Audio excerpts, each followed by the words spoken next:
Joining us now is our very good friend, Andy Surabian.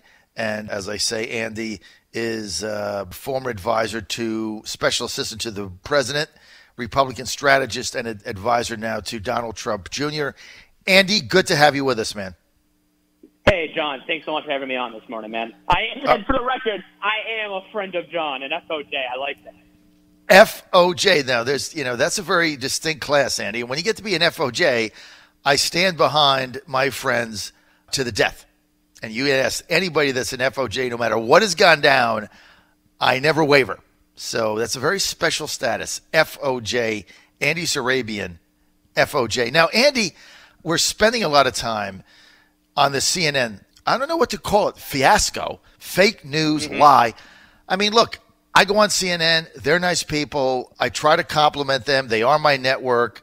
But I'm really upset by the fact that they have continued to perpetuate a lie. And I think for the status they are, this is a disaster for them.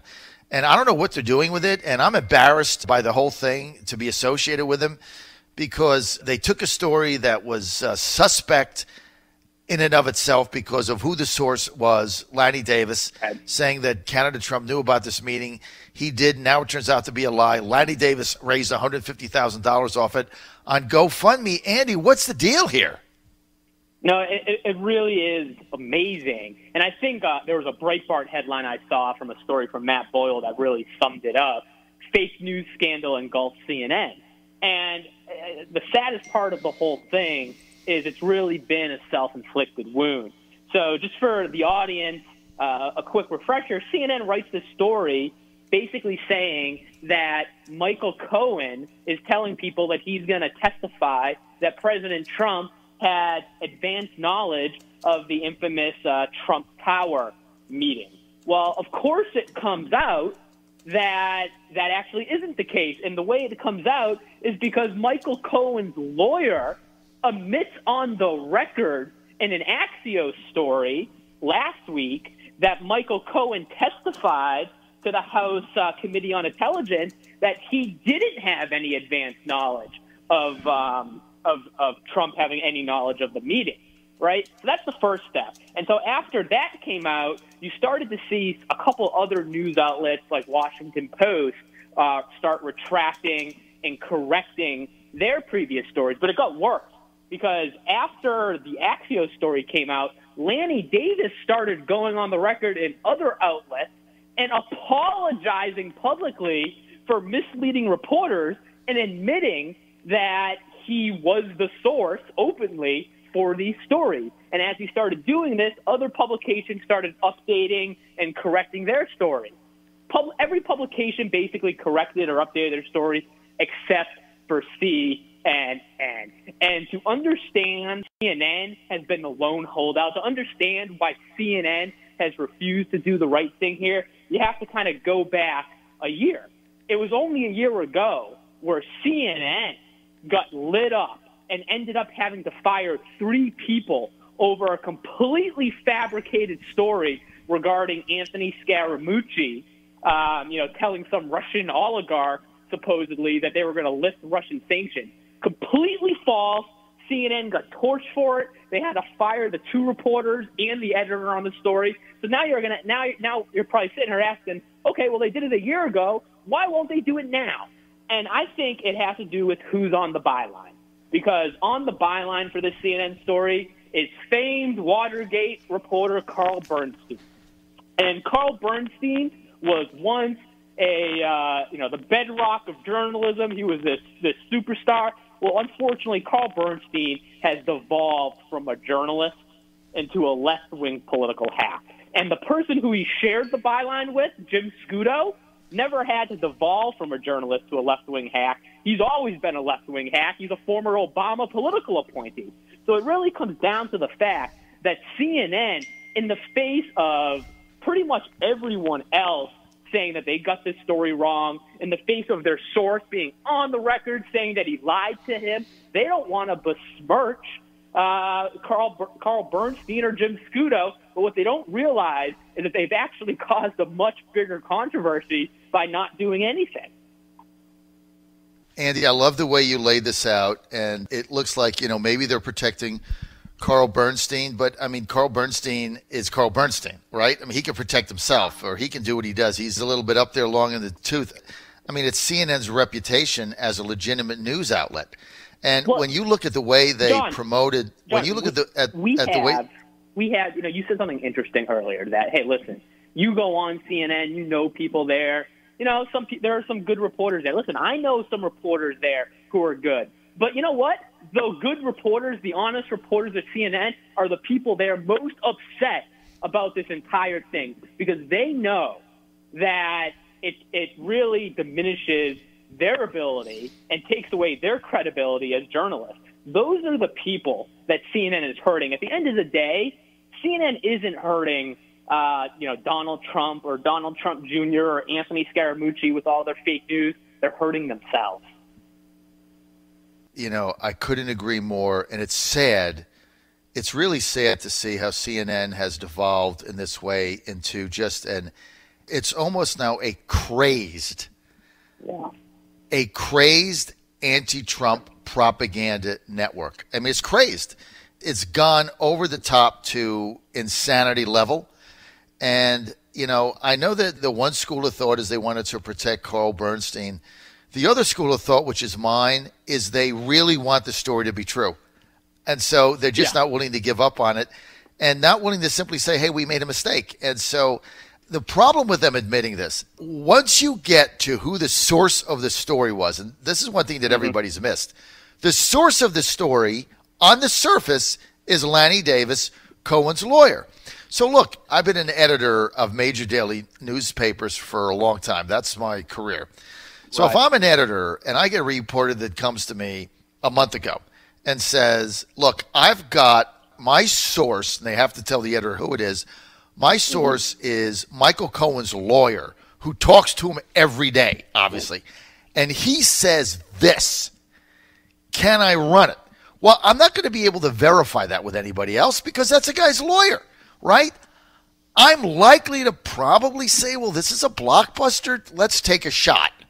Okay, I mean, it is Lanny Davis. He is the lawyer. I doubt he would make this up, right? So I would probably go with it. So I don't criticize that. And, they went with the breaking news, and this is the end of Trump, and impeached today, and it's over, and he's going to resign, and all the family's going to go to jail. I mean, I get all that, right? That's all their hyperbole. But then you look at this. Lanny Davis is the lawyer. He made it up because now he's gone on the record and said, well, it's not really what happened. But after CNN goes with the story, he puts a GoFundMe page up and gets $150,000 in the name of Michael Cohen to pay himself. Now think about this. So Lanny Davis gets the money and then says, well, it's not really true. Meantime, he's got the money.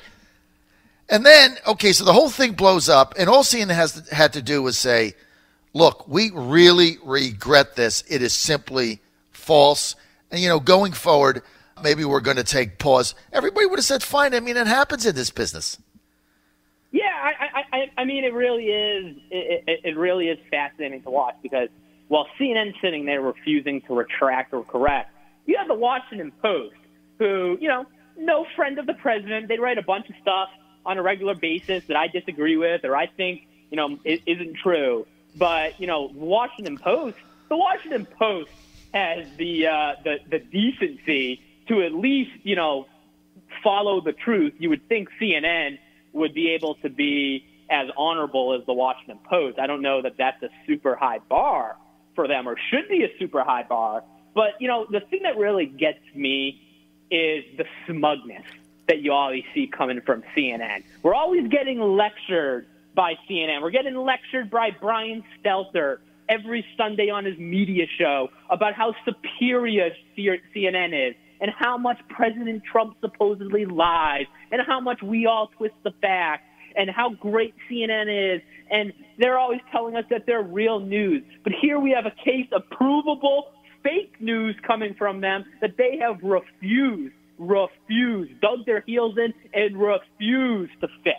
Okay? Because you are right. Listen, people in journalism make mistakes. I know good reporters. I know bad reporters. And I know a lot of good reporters who have made mistakes in their lives. but you can usually separate the good from the bad because the best reporters in Washington, D.C. are the first to raise their hand and admit they made a mistake when they make one. And CNN has refused to do that. All the while, they throw Brian Stelter on our TV screen to lecture us every Sunday about how noble they all are. It's an absolute joke. How can anyone take anything coming from CNN seriously ever again? Let me ask that question. How can you ever take anything written by CNN seriously ever again?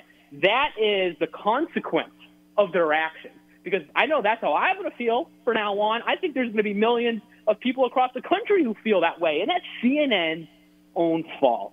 And I think it's unfortunate, and I think you're right.